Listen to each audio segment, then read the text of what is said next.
We are live.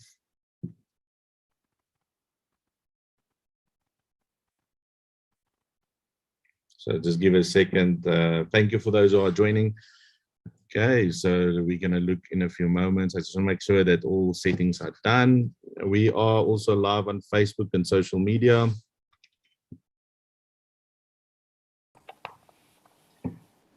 Okay, so there we are live. Fantastic how technology works. Okay, everyone, welcome. I'm going to kick it off. It's 12 o'clock.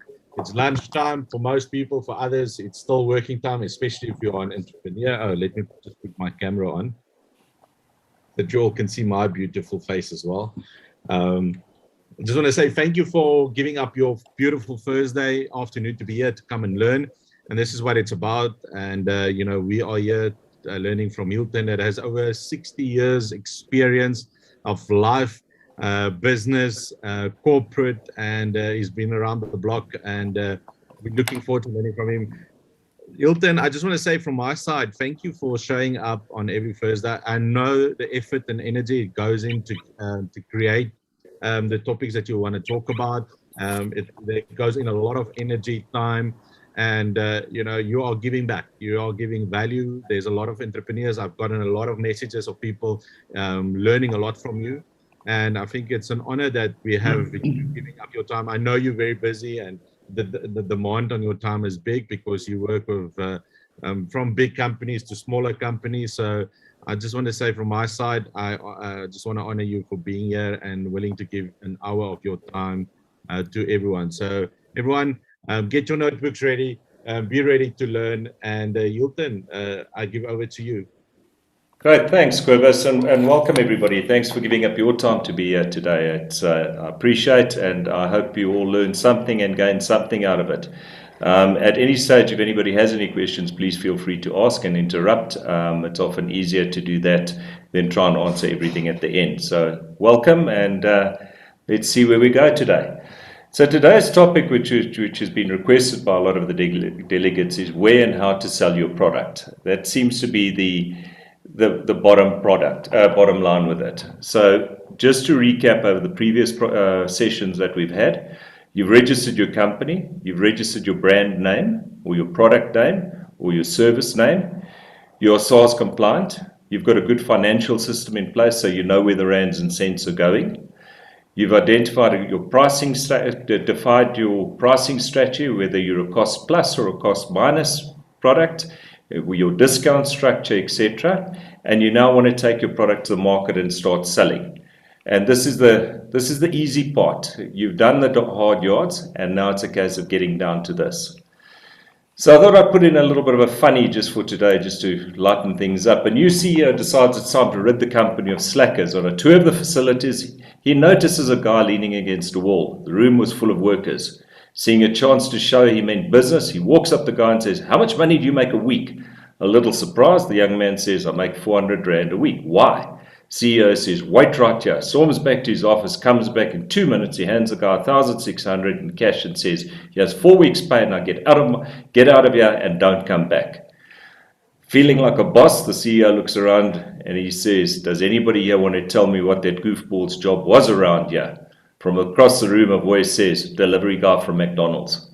And I think that's the real bottom line. Do we know everything that's going on in our companies? Have we got a hands-on approach with it? Are the companies getting too big for one person to control, or is everything running smoothly? If you're in the front, are the guys at the back actually sampling the products, or are they busy dispatching them? So let's have a look. I thought I'd give you a little bit of a background. I don't know how many of you ever look at these numbers, but it's important when you're looking at selling and costing your product. So I've thrown this in just as a bit of a background for you. The gap between the haves and the have-nots appears to be getting bigger. We all know that. Whether that's people having access to essential goods and employment, or governments having access to affordable debt to prop up economies and manage the outbreak. If further lockdowns are on the horizon, and in-store shopping is restricted even more, where will that leave your product? If you're only in a retailer and you're not online and there's a lockdown, where are you going to go? Most consumers plan to shop online more often than once the pandemic is over. So this is becoming a way of life. I know at our office we have Take-A-Lot, Courier Guy, I think probably an average of 8 times a week delivering products here. And the vehicles are loaded, so it is certainly a growing market. Consumers make decisions every day based on cost versus benefit. They'll pay for what they deem to be worth it, as long as they know the terms. So, in a nutshell, what that means is I will pay more for a product if I believe in the product, and I like the product, and I see a benefit to that product. Or I will pay less for the same product if it's a non-essential and I think, okay, it's going to do just as well. So a garden rake is an example. If I'm not doing construction with a garden rake, a cheap garden rake should work as well as a really expensive garden rake. But I wouldn't put cheap brake pads on my motor vehicle. I would buy the branded and the best name that's out there, because there's an experience with that if it fails, I'm going to come short. So everything you need to know about your target market can be sourced on, and there's a link that I've put on there. Use that, it'll give you tremendous knowledge. Stats SA is actually a really nice website. It's easy to use, it's user friendly. It'll draw right down to your suburb as far as the demographics and the spending patterns, etc. within your suburb. So it gives you a lot of free market intelligence. It's been stated that in 2020, e-commerce jumped forward about 8 years. It's also been stated that work from home facilities, as in Zoom, Skype, online tools, has jumped forward 8 years in South Africa. So if you're not operating with these tools and things to your advantage, you're going to be coming short on it.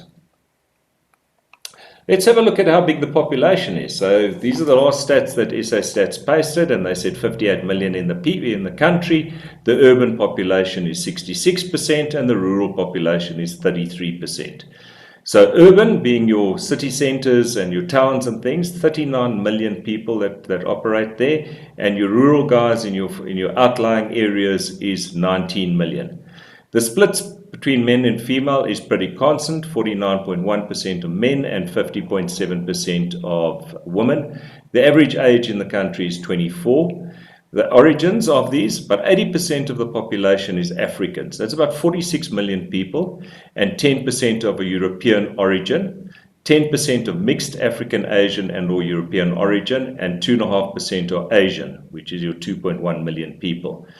So when you're defining your product and where you're going to sell it, if you're having a product that is predominantly aimed at the African market, you wouldn't be taking it into the Durban market where there's a large Asian population. It might be better to take it to Benoni than to take it to Durban if you're Gauteng based. And these are things that you need to have a look at when you're doing your costing of your product. So the population of South Africa it's relatively young. The average age is 27.6 years.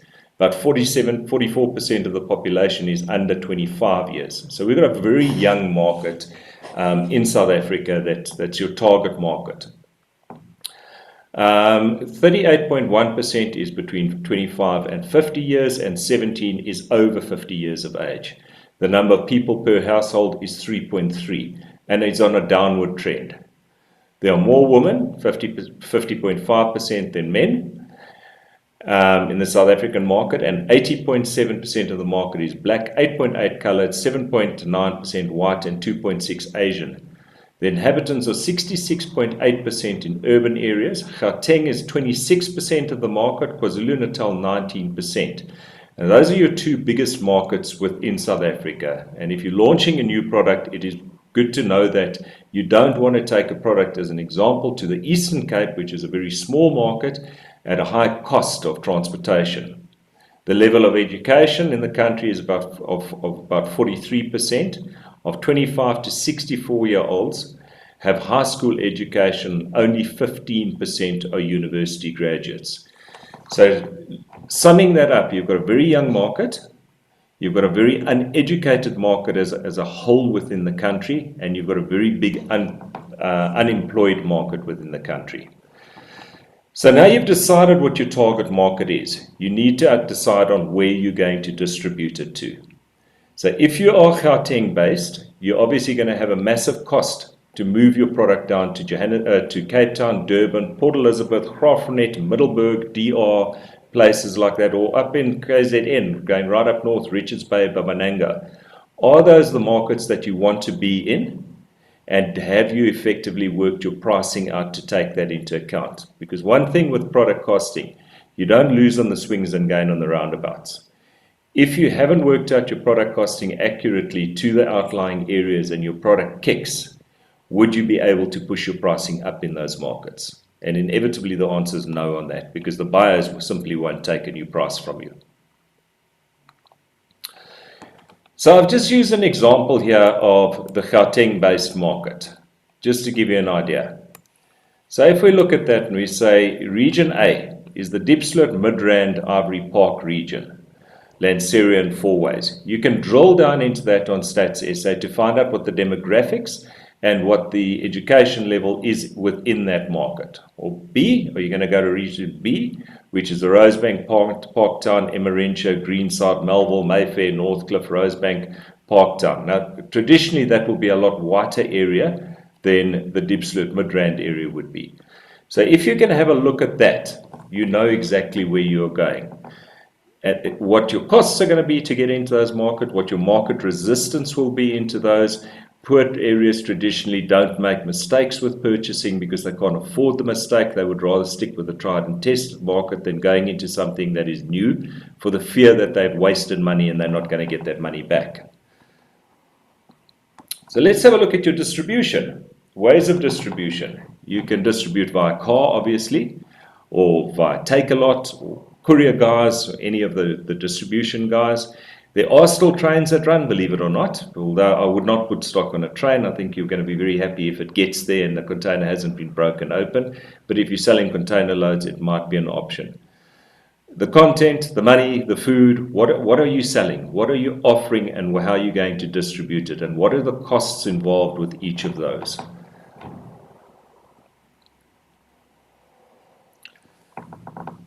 So 80% of the market is African, split evenly between male and female.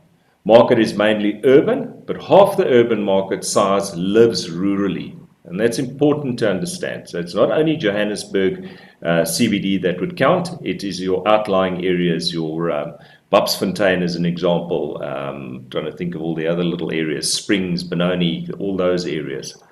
Half the consumer market is under 25. Now, under 25 is your new millenniums, it's your instant gratification, it's your aspiring for things. You can get a lot of impulse purchases, a lot of putting product at till points, a lot of cross-merchandising of products, a lot of taking advantage of some terrorist marketing of going to sporting events and having guys sitting in a row spelling out your product name, giving away samples in the car park before people go in, and hopefully hooking your customers on that. The big spends in the market come from your 20 to 50-year-olds. That's where the money is lying. That's your target market of product. But obviously your target market is very different between a 20-year-old and a 50-year-old. Less so between a 30-year-old and a 50-year-old. But it's something that you need to consider and to take cognizance of. So your target market you need to be able to define by race and age, the rural demographic of that, the province, the product you're taking, the price, the position and the promotions of those products, your distribution method, your sales method. And that's always the biggest problem, the sales method. If you do not have people that can sell, you're not going to be selling your product. You need somebody to go and do the hard sell in a company, whether it's a good or a service that you're offering. The hard sell is what's going to get you where you want to be. So let's have a look at doing a typical sales call. And I know a lot of you have watched a lot of programs with the Porsche on the fridge and today is better than yesterday and rah, rah, rah and strive for it and long-term objectives and this is where you are today and this is what I'm going to do today to get there tomorrow. It's all wonderful if you're that type of person. I'm not that type of person. I'm a guy that's very practical. I want to Google the prospective client. I want to get under their skin before they even know I was there. I want to know all about them. I want to do my homework on them. I want to try and find people and find out what type of person he is. Is it a gregarious guy that wants to spend hours talking to me, or is it a guy that's going to give me 5 minutes and say, right, your 5 minutes is up, get out of here? So Google them, visit their webpage, visit the client history, have a look at them on Facebook, have a look at what their likes are and their dislikes. If it's a guy that likes rugby, start off with a rugby conversation about the Lions and the Springboks or Rossi. If it's football, talk about the coaches in football. If it's local, you'll find all that information and form a common bond with the buyer or your client before you start doing any selling. That's your check-in phase, that you build this common rapport. You need to find out who your opposition is that currently supplies them. Who's the opposition? What's the relationship with the current supplier? What's the service with the current supplier? Are they drinking buddies or sporting buddies? Do they play golf every weekend? And you've got to break that relationship before you can start selling. Or is it a professional relationship where a guy comes in with the goods and services and you're just competing directly on one-on-one with product? Why would or would they not change to you? So if I have a guy supplying me with paper, I'm happy with the paper, the quality of the paper, I'm happy with the price I'm paying, and somebody else walks in the door and throws down a pamphlet and walks out the door. That pamphlet's going to go straight into my bin because I don't have the time to look at it. But he gives me 2 minutes and says, listen, I deliver within 24 hours. I'm a COD, but I'll give you 7 days to pay it because it's not always practical that I stand waiting for money here. I'm 10% cheaper than your opposition for exactly the same product. I have a better BE rating, and I really want your business. You'll probably get my business. What are the benefits in changing to you? Do I get better trading? Will I offer them a better product at a better margin, at a better return? Am I reducing their stock holding? Am I giving them something that they don't get from the other? Will I send them an update on a monthly basis as to what's happening in the market on my product?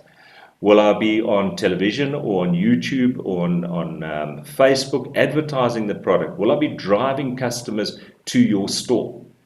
Because your product versus the product on the shelf, he doesn't give a damn. He's selling product. And if he's making 10% margin out of his current product, and he's going to make 8% out of you, he's not going to take you because he's reducing his net rands in his pocket. He's not going to do it. Do I have a track record versus the opposition? Am I fly by night?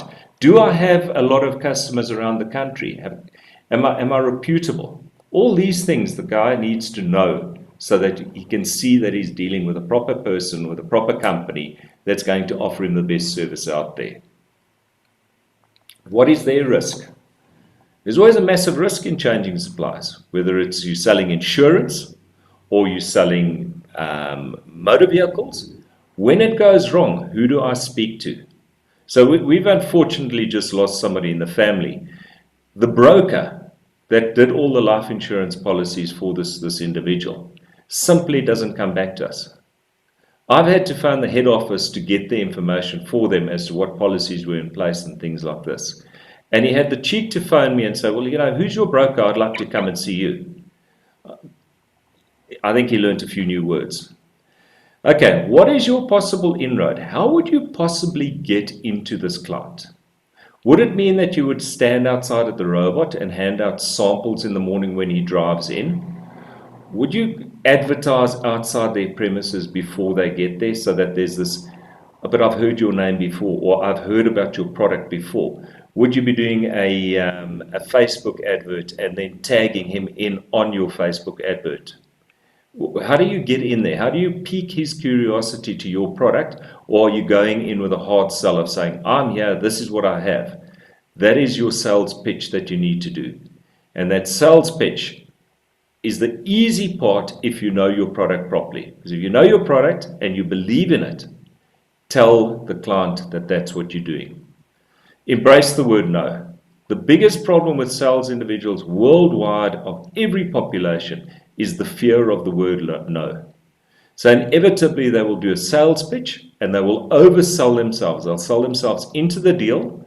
they'll sell themselves out of the deal and then throw it over to the buyer or to the client and say, so what do you think? And the guy's like, wow, you did a great job on selling it, but you've gone too far. You've created a few doubts in my mind. Engage the client, get him involved, ask open-ended questions, get their response, and say, oh, glad you brought that up. The more involvement, the more commitment that you're going to get. And remember, you can have the best product at the best price. If there's no sales, there's no income. You're dead in the water. You're not going to go to the next level. So it all starts with you as the business owner and ends with the business owner as well. If your sales guys aren't selling or you aren't selling, you have nobody to blame but yourself. Either the product is not being communicated effectively, it's incorrectly priced, your distribution strategy is wrong, you don't have your target market clearly defined, you've put a product on shelf in mid-rand aimed at LSM, the guys with the Mercs and the BMWs and the 5 TV sets in their house, but you're selling in a market that has people that don't have television sets, and you're wondering why the product doesn't sell. That's going to bite you because you will end up paying a listing fee in a retailer, you'll pay for your shelf space, you'll pay for your merchandising, and then after 6 weeks they're going to send it all back to you and demand full price because the product hasn't sold. And their attitude is, we gave you the opportunity. If you're selling insurance, you're going to make all the promises, you're going to sell it to the guy, he's going to fill in his debit order, and after 30 days he's going to say, well, I haven't heard anything from this guy, it's a bottomless pit, times are tough, I'm just going to lapse my policy, and they can it. If you cannot sell, and I don't believe there is somebody that cannot sell, but if you have a mental block and you will not sell, get a professional to do it for you. There's a lot of good salespeople out there in the marketplace, and especially in today's times, there's a lot of good people, salespeople out there that have been retrenched. Pay a basic, give a big upside based on commission, because without that, you're not going to get the business. Look for opportunities. I love this word, terrorist marketing. Terrorist marketing, I had launched a product many, many years ago. It was called So Fresh. It was a soya milk. It was the first soya milk on the market, and we really struggled to get it. And in those days, Big Brother was on television. And we were watching Big Brother, and one of the lady participants was demanding a soya milk because she was a vegan. And I immediately loaded 3 cases of stock in the car, and I got one of the reps to go and drop it off at the Big Brother house. And we rushed back home and turned on the television, and the stock went into a storeroom, and the storeroom got opened, and the delegates could go in and take their stock out. And here she was dancing around with this packet of So Fresh in her hand, and she made the packet, and she was telling everybody in the house that this is great and this is fantastic. The next day I got a phone call from Pick n Pay. Said, we've had customers asking for your So Fresh soy milk. Why haven't you been to see us? We believe you're on television. So I ran on the back, we were on television because we were on television. We never paid for television. We illegally got the product in. We just gave it to the guys carrying in and said, we were told to bring this to you. And they took it into the customer. And that put us on the market. And that product then was taken by ShopRite Checkers on a national basis, Spar on a national basis, and OK Bazaars on a national basis. Through 3 cases of 12 liters of soya milk, and it happened. That's terrorist marketing. When the sporting events are back on, there's always the cameras doing the rounds before the sporting events. Have guys walking around in your branded t-shirt in a group. Get 20 students and brand them. Let them walk around and sing and dance and get your product and your brand awareness out into the marketplace.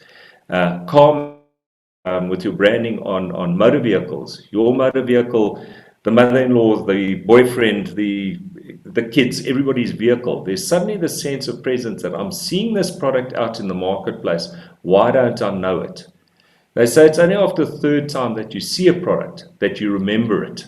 And it's only after the 10th time that you've seen a product and you've looked at it that you will buy it. So how do you get your product into everybody's face 10 times? Especially as a startup, you don't have the marketing. You don't have the budgets for it. So branded vehicles, pamphlets, giveaways, branding, stickers, telemarketing companies, databases, collect a database, go to a clothing store, Put your product in their window amongst their dummies and say, I'd like to give away a hamper of my product in your clothing store. Just fill in an entry form here and put on it your POPI compliance by saying, I hereby acknowledge that I can be contacted. You could get 5,000 or 6,000 people details immediately that you can start marketing your product to. Referrals. The single biggest thing for your product is referrals. If you know sporting celebrities, get them to give you referrals. Pump it on Facebook, pump it on Marketplace, pump it on LinkedIn. Get that message out there that, this sporting hero likes my product. People follow them. Newsletters, really great one. Once you've got your database, push your product down their throats. People need to understand, and you need to own the marketing airwaves. You've got to give to get. You're not going to get a return on a lot of these promotions. Could you imagine if Coca-Cola got a return on every cent that they spend in this country? They would be worth hundreds of billions of rands. So you've got to spend to get, but don't spend in the wrong places. Spend in the market. Google AdWords, really great, and Quibus can help you on this one. Really great marketing. You can set it, I think it's as low as 50 Rand a month. You don't have to spend thousands on that. And just do your keywords, your key age group. You can do your key market area. People click on it, you pay for that click. The 2-second rule. I don't know how many of you guys are aware of the 2-second rule. It's called the 2-second rule of an Egyptian salesman. Within 2 seconds of meeting you, he has identified you are cost plus 10, 20 or 50% customer. It's as you walk in. Anybody that's been to Turkey, that goes into the big market in Turkey, they know immediately whether they're wasting the time on you. A cost plus 50% will wear branded clothing. Nails and hair will be cleaned and well manicured. Minimal bling on him and have an expensive watch. Doesn't have to be flashy, but it'll be expensive. He'll walk properly and he'll have manners. He'll treat them with respect and he'll exude confidence. He's a cost plus 50. A cost plus 20 is a guy that'll have branded fake clothing. So he'll be wearing the Under Armour that's made in China, or he'll having brands on that you can see a mile away. He'll have the big bling watch that says Rolex, but looks like it's made out of copper. Hair nails might be okay, might not be okay. He'll slouch around, he'll act like somebody who knows everything. He's the cost plus 20. A cost plus 10 will wear advertising clothing, probably have a cap on or dirty unkempt hair, poor quality shoes, no watch, just a mobile, and be suspicious of everything and have no respect for them. And as you're walking into your prospective clients' operations, they're giving you the 2-second Egyptian salesman makeover, whether you know it or not. So you don't want to be perceived as being ultra wealthy, and you don't want to be perceived to be very poor. You're looking for a middle of the road.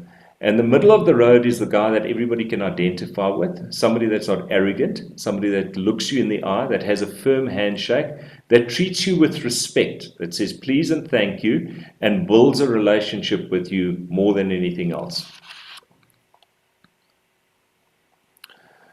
So what do? If we look at the picture of that lady there, she's got her 2 mobile phones, she's got a notepad, she's got a nice pen, she's got a laptop, she's well dressed, she's well presented, she's got a white shirt on, she's got a black jacket on. I'll guarantee she's got a nice pair of black shoes on. She might have a pair of slacks on, or she might have a dress on, which I'll guarantee is not short.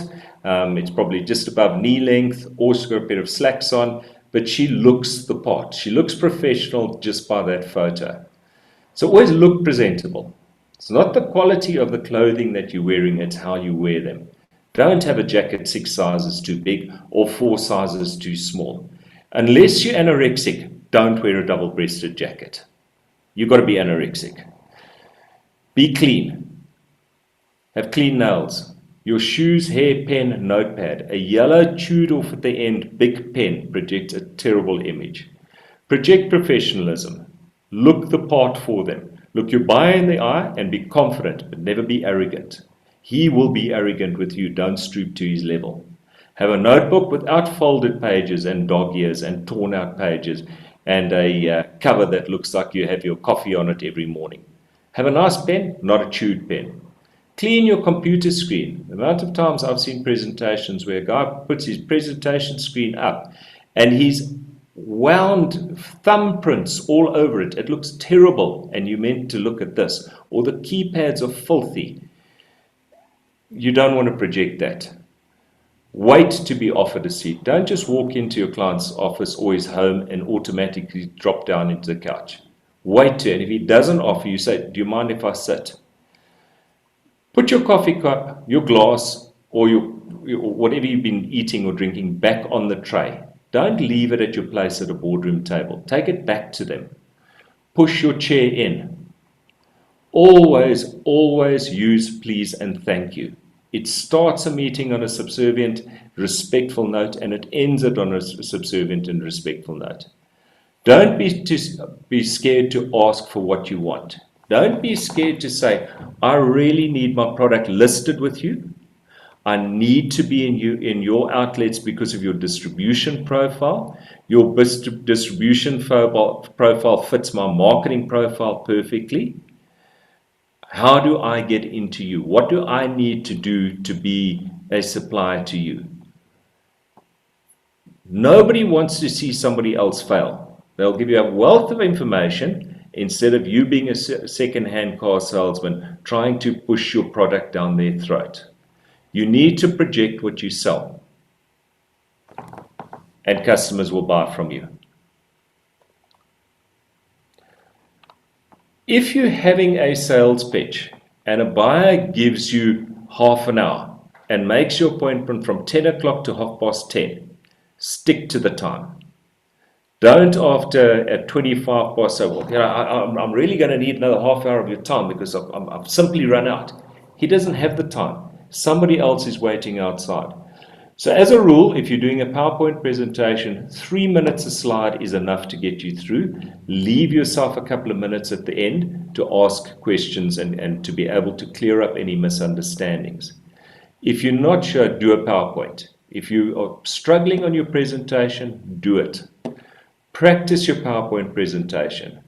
Set up your screen, put a mirror behind it, and sit and present to yourself. If you can convince yourself that your product is good and you're not doing this and you're not scratching and you're digging in your ear and you're picking your nose, you will notice that in the projection of the mirror of your presentation.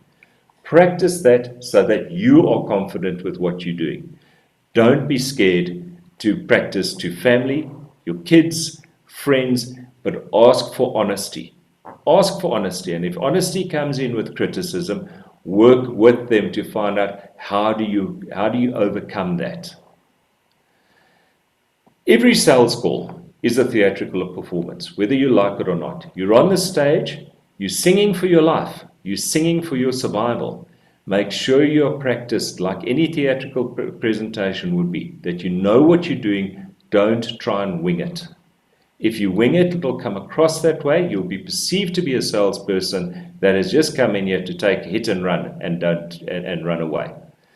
Don't oversell yourself for your product. Give your 4 Ps of your product. Put them across there. This is the product. These are the benefits. This is what you can do. This is how I'm going to help you. And step back. You don't have to oversell and oversell and oversell. Don't shoot your opposition's product down.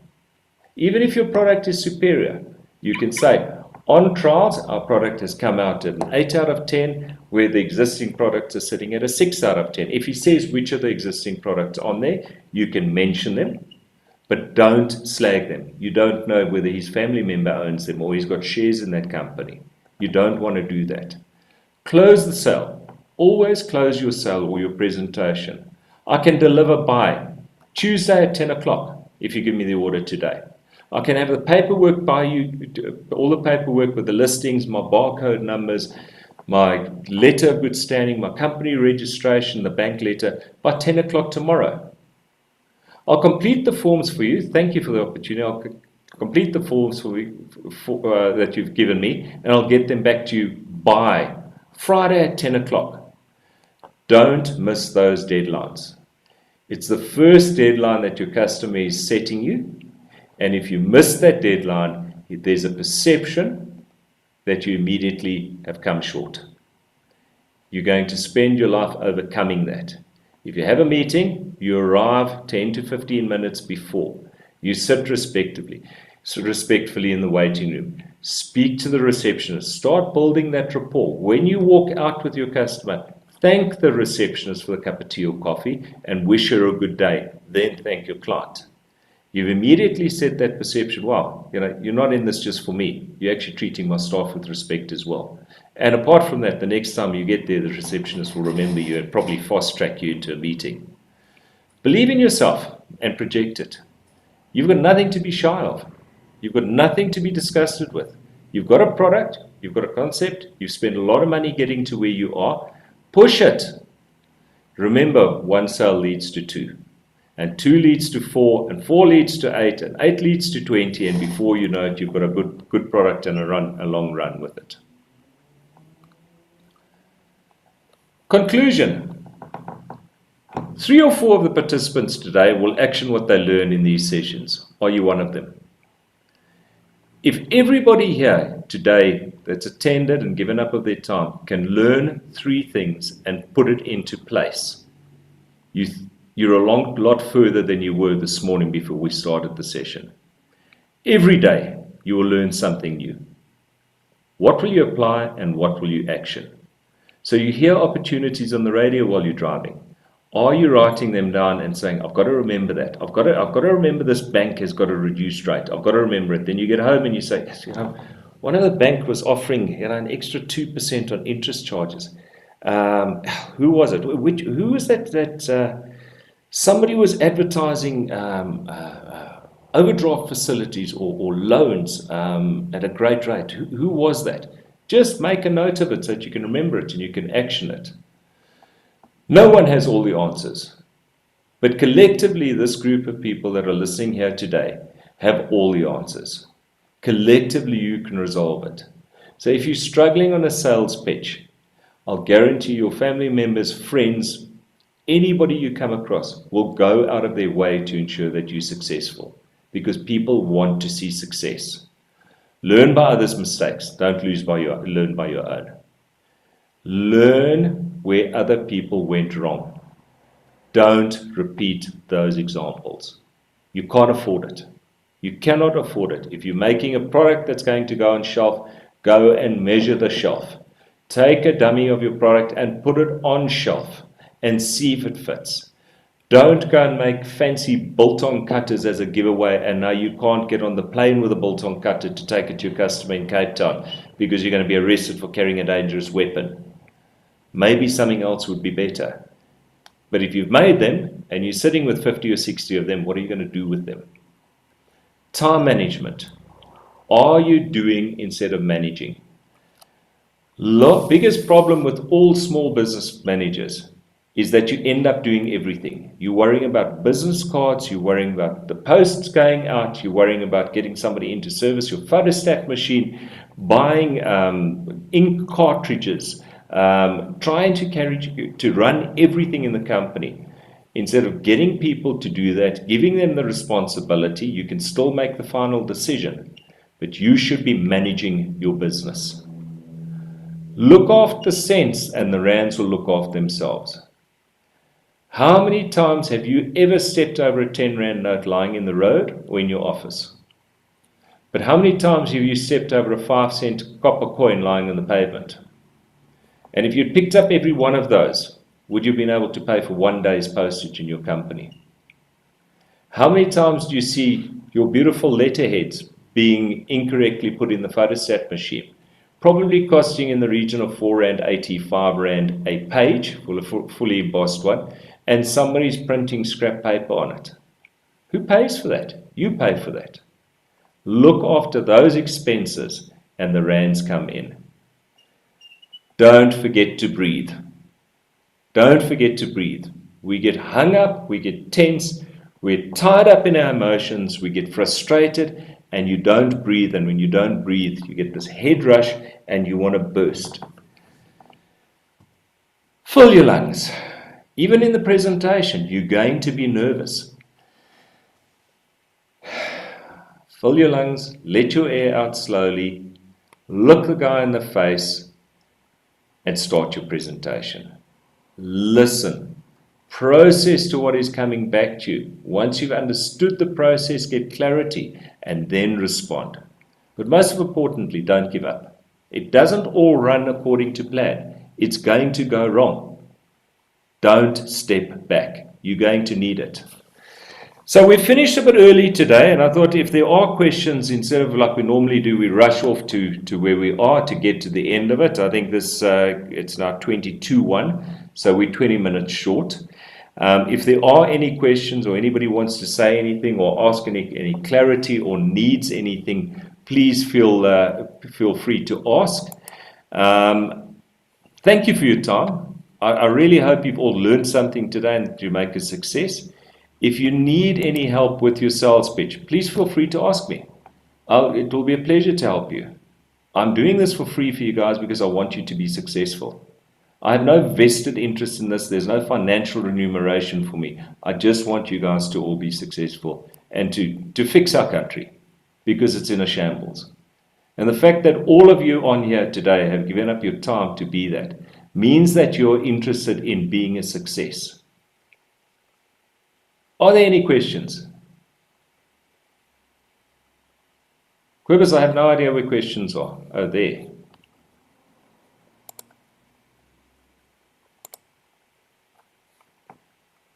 All happy? Everybody happy?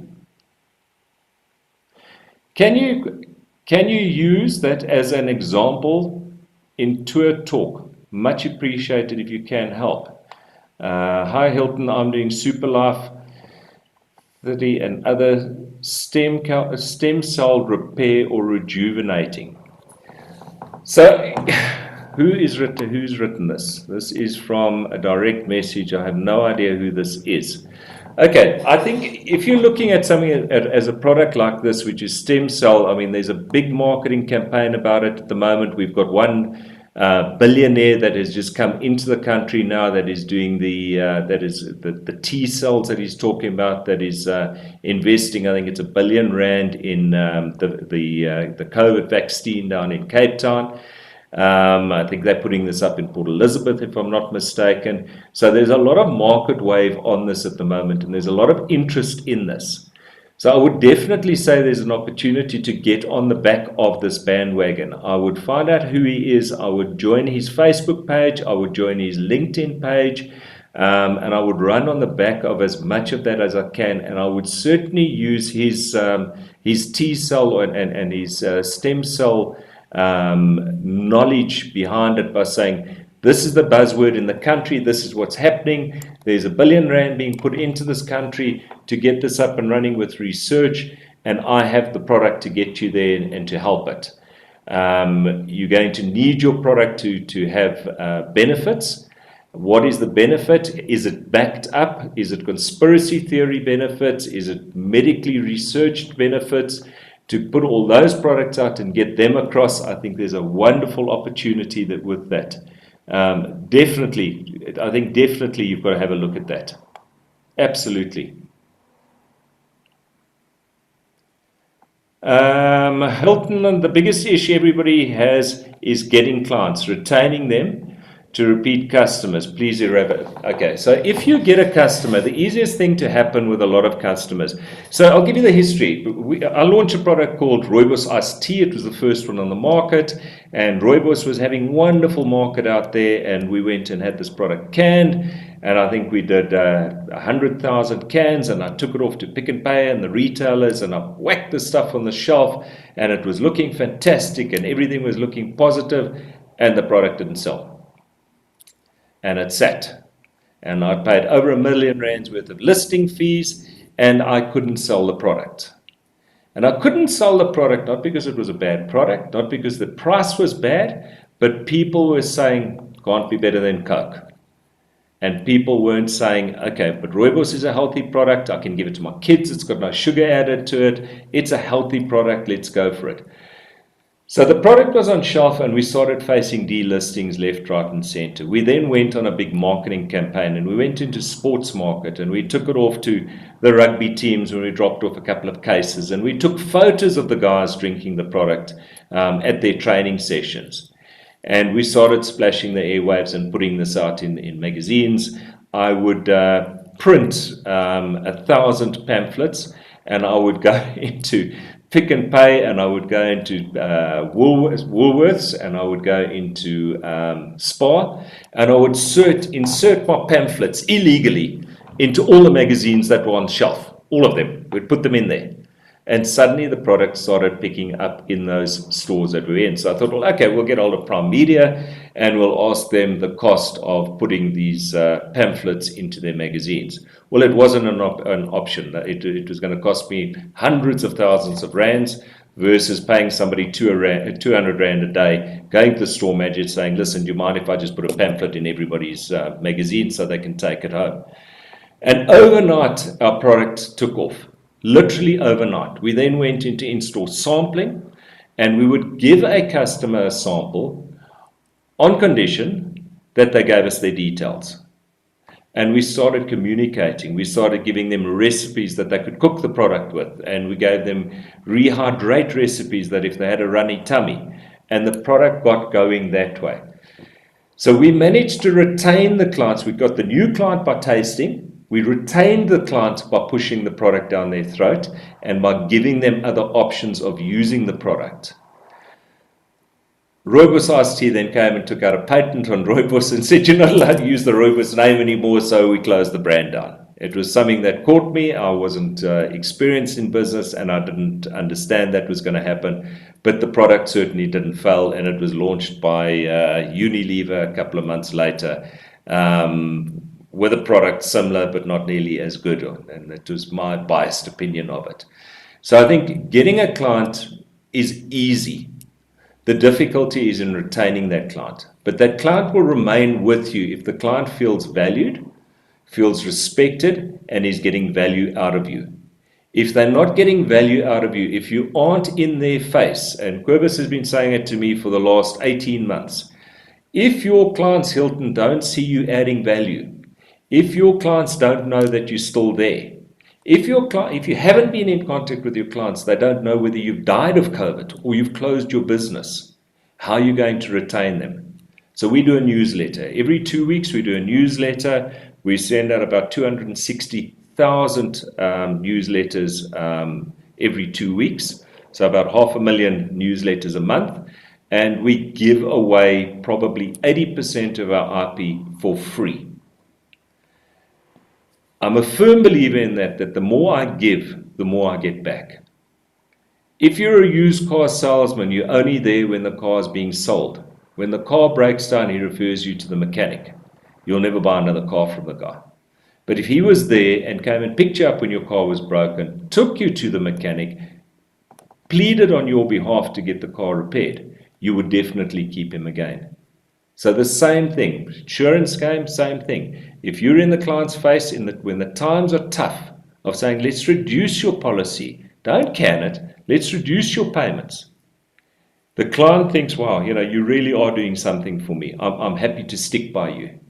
What is this going to cost me? It's not going to cost you anything. I'm here to help you. You will retain your client. What if you don't have a product to sell as yet? That's a great question. What are you doing here?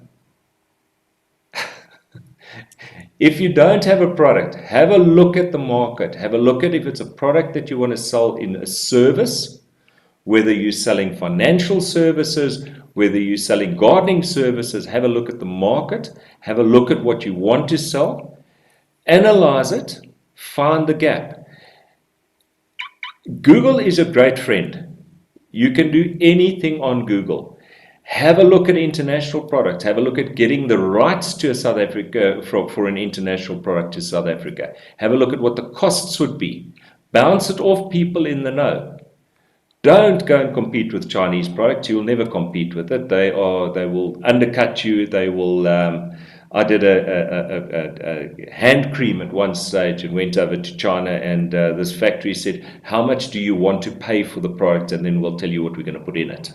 Because they just pump it up with water.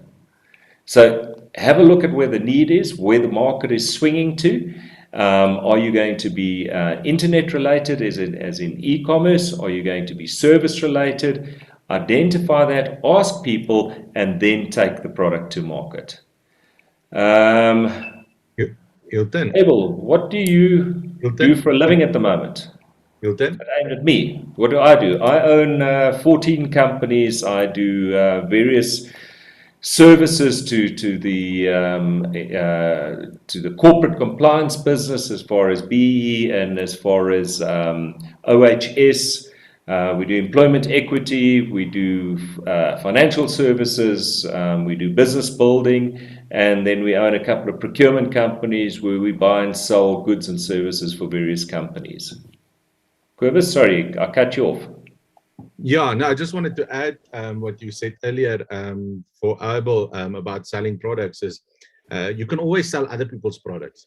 You have a database that is important, and you have connections. So if you know Hilton is what product sells, is you negotiate with someone like Hilton and say, if I introduce you to potential clients, what is the commission I will get? Like, I constantly sell other people's products and I get up to 50% commission. When people sell my products and services, I give up to 30% commission and services. So, if you're stuck, go look at what you already have and you can sell other people's products. That's usually also the easiest to do. And I just want to talk, you spoke earlier about retention of clients. I think one thing is for businesses is to build a database. Think about the restaurant. If they take everyone's numbers that joins the restaurant, they can reach out to them. They can let them know we have a special on Friday and people will support. And I think the one thing that stood out for me, Hilton, you spoke about one time about I think it was toothpaste or something you sold. And everyone got like a lotto scratch ticket with a purchase, with a potential of winning. And you remember you said sales went through the roof because people were getting value. So I just wanted to add that. Sorry about that. You can go further. Yeah, it's a valid point. I mean, we were doing a product called Aquafresh toothpaste that we were selling, and toothpaste is a real cut market product. It's about shelf space. It's about having your product at the right positioning so that customers don't have to stretch for it or they don't have to bend down to the ground with it. And toothpaste is toothpaste for a lot of people. So we went and did lotto tickets. It was a R2 lotto ticket, which we obviously bought in bulk, and we gave them a couple of $100,000, and we bought these things. And every time somebody won, we took a photo of that person and we put a success board above the shelf. And you would see people coming in and buying 12 tubes of toothpaste for the whole year because you could save R24. I mean, economically, it didn't make sense in their mind at all. But when he won R100,000 and he had his face up above that product, there's no ways he was ever going to not buy your product again because you'd given him R100,000. So I think that sort of value add scheme was a big thing that went into toothpaste at that stage. You had the lotto tickets, and then you could buy a tube of toothpaste and get a sticker. They had the goofy Disney stickers in. Then they went into toothbrushes, and you could buy a toothbrush. And I see today they're doing 3 for the price of 2 banded packs. There's a lot that you can do. But somebody asked a very important question here of startup capital for a business. Now this is really a dirty word, and it's tough. When you're talking about startup capital, you're talking about risk associated with a product, a goods, or a services. And anybody is going to say, I will lend you the money, but what is my guarantee in that money? What is my guarantee of the return? And if it's a new product and you haven't really done your market research, you're asking people to gamble on you. And to gamble on you means that they're going to want a bigger slice of your action. And that's your Dragon's Den type operations, your investors. Probably your cheapest and easiest way is to do what is called a penny listing almost. So you would say, I need R100,000 to launch my product. Where do I get R100,000? I won't get R100,000 out of the banks. I will have to sell my car and half my furniture to get that. But would you be able to put 1,000 people together that could each give you R100? You probably would. And what happens if they got a long-term return in that product? You've now got 1,000 customers for your good and service immediately. You've got 1,000 mouthpieces out there talking about your goods and services. And to do something like that is probably your easiest way. Family and friends and money don't work. It sounds wonderful in the beginning, but then you have your father-in-law saying to you in 6 months' time, hey, but, that money that I gave you, that was hard-earned blood money. What are you doing? We're having a bride today at 4 o'clock in New Year. Why aren't you working until 8 o'clock at night? You mors met my geld. And now you end up with the wife on your back and the kids and the grandparents, and now this thing blows up. Every company that I've started on an overdraft facility. And every company that I've started without any working capital. But I've been able to convince people to back me from a manufacturing point of view. So any plant that stands, that's manufacturing, that doesn't have work, is paying a cost for that. It's like a truck. If you own a truck and the wheels aren't turning, you're paying for it to stand in your yard. So often people will take a gamble on you and invest in you in goods and services, which saves you a huge amount of money. So when I did the Rooibos tea, I went to retail brands into Africa and I told them what the concept was, where I had the listings, and I said, I don't have money to pay for this production line. And they said, but you're doing business with blue chip companies. I said, okay. And they said, well, would you be prepared to cede your book to us? So we'll take off our cut for the product as Pick n Pay or OK Bazaars pays, and then we'll pay the rest over to you. I said, what do I get for it? They said, to take to market. So that's how I did it to start with. But penny listings, getting many people in and getting them each to put in a small amount of money that they can afford to lose, but that they want to back you with because people want you to be successful, is often the easiest way of getting funding together. We experience basic pay is no motivator. Yeah, look, one of the companies that I have now is doing very, very well. It's a tough market that we operate in, and with the exception of 4 staff members that are admin orientated, everybody else works in the office on a commission basis. I don't pay any salary, but I have staff that some months have taken home over 250,000 Rand in a month, and those aren't always one-offs. I've got a lot of staff that probably work 8 hours a day, 6 hours a day, taking home 50, 60,000 Rand a month.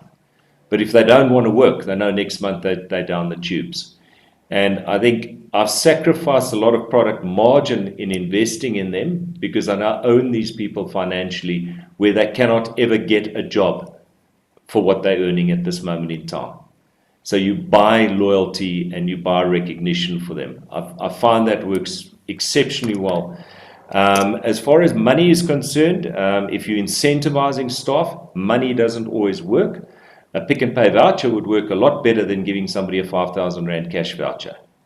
Because 5,000 Rand cash goes into a bank account and it's gone. But a Pick n Pay or Woolworths voucher that they can take home and show to their family, look at what I got this month, look at this. You know, a Weber Braai, a set of crystal glasses as a thank you. It's not always the financial remuneration that motivates a staff. More often than not, it's the recognition for what I've done and that you have recognized me. Affiliate marketing, yep, you can do that. Affiliate marketing is going to any of these marketing companies that will take your product and go and sell, or you can go to any company and sell their product for them. At one stage, I did baby formulas in a sales and marketing company, and we got that. It was an international company by going into stores and taking photographs of no product on shelf, working out what the return of those products were. So on the bottom of stores, they have what they call a PR label, and it'll show you the number of units that they sell of that product a week. So by week 2, you know that store, let's assume they're selling 10 a week. On week number 2 that you visited that store, they've been out of stock for 7 days of the week.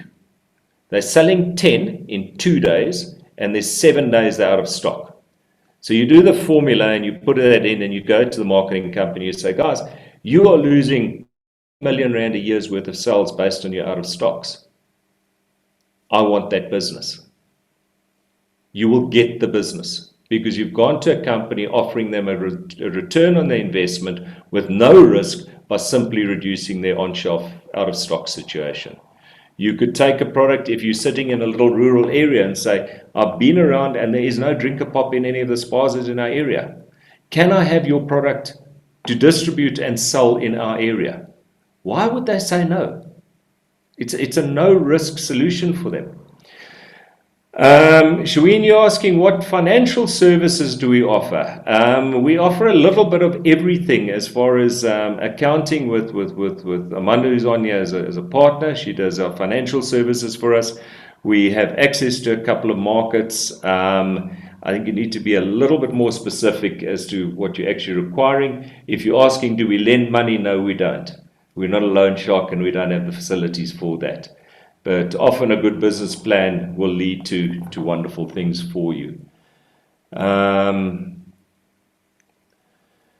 you, Hilton. I have a challenge with closure, which affects my conversion rate. Closure, Robert, I think you're talking about in closing the sale at the end of the deal. Don't have that air of desperation. That I've got to get the sale. I've got to get this. That will close you down, because it's a case of, wow, this guy's so bloody desperate. He'll do anything for us. Guys, I have a product. It's a good product. I'm backing it up. I know what I'm doing. I'm here to look after you. I knock on your door every single week. Just give me a chance. That's all I'm asking. It will come. It's not, sales isn't instant gratification. I have clients that I've been chasing for 8 years. For 8 years. They'll get a newsletter every week from me. Twice a week, I will phone them when there were strikes on and say, geez, you know, you guys are Durban-based. Are you guys affected? How are things going? I know I will get that business. I know I'll get it. It's just a case of chipping away at it and remaining in your client's face. If you're in their face, you will get the business. If you want to be hit and run specialist, you won't give it. I think I'll answer you there, Robert. If I don't, please feel free to give me a call. My number is on the screen. Please feel free. Very interesting. It's a pleasure. Got my details there. Robert, you happy? Great. Perfect. Anything else from anybody? We're all happy? I think we're now 2 minutes over. Sorry, Quibus. No, sorry. I think everyone was intrigued. I see even on Facebook, people are saying this is awesome. Hilton, this is so basic yet so profound. Quibus, I just want to say value out of this world of thank you to Hilton for his time. So, you know, everyone is enjoying this, and I think everyone got a value out of this. For those that are looking out, we are recording this. So if you want to share it with someone, just look out for the email that you will receive. If you don't get the email, you're welcome to email Taryn@quibusvisor.com, and she will send it to you, because some of you might not have come through our database. And it's all in the chat box, plus Hilton's link. If you need some guidance with Hilton, or some coaching or consulting, or you need advice on your BEE or corporate compliance, we had just finance, your accounting or skills development, trust compliance, procurement, ownership solutions, you know, so health and safety in your business, you're most welcome to reach out to Hilton. Or if you just need business guidance, Hilton has been in business for years, and he will definitely be able to consult you and help you to grow your business. Paulie says, wow, I'm impressed, and this is one of the best ever sessions, and I learned a lot. Super fantastic. Paulie, thank you for coming. I noticed you saw our live yesterday, and Hilton, he saw the live yesterday on LinkedIn, if I'm correct, that we did with Volker, and he said, please send me the link, and since then he's now registered and part of it. Brilliant. And, so I think Hilton, from my side, thank you for being here today. Everyone, believe Hilton will be next week as well. And Hilton, I know I'm putting pressure on you every week, but we're getting so much value from you. So, you know, maybe one session also a little bit on BE and so forth. Everyone, just look on the link. I think Taryn will send out the link of a questionnaire that you have to answer, if you don't mind, about some guidance for Hilton on how he can assist you even more. Okay, Hilton, any last words? And then we can end today's talk. Yeah, just thanks to everybody for the kind words. I'm really delighted that you've got it, and that I haven't wasted anybody's time. And don't give up, guys. Get out there. It's a big market, lots of opportunity. Don't give up. Just be positive. You can do it. You really can do it. Definitely. And thanks for the opportunity again, Quibus. Appreciate it. It's a pleasure. Now, for those who don't know, me and Hilton has now come almost about 3 to 4 years now. And, that's all about, it's about building a relationship and helping each other. So everyone have a beautiful day. Tomorrow is Friday. Have a beautiful weekend or long weekend. Enjoy. For those who don't know, on Monday, I have about 3 speakers. One lady doesn't have arms or legs.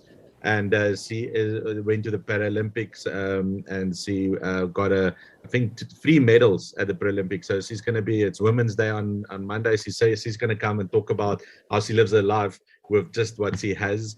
And so some inspiration. And on Monday night, we have someone speaking about how to immigrate to Canada for those who think they want to immigrate and go live in Canada. So please look out for those emails. Otherwise, have a beautiful day. Hilton, Amanda, everyone, have a cheers.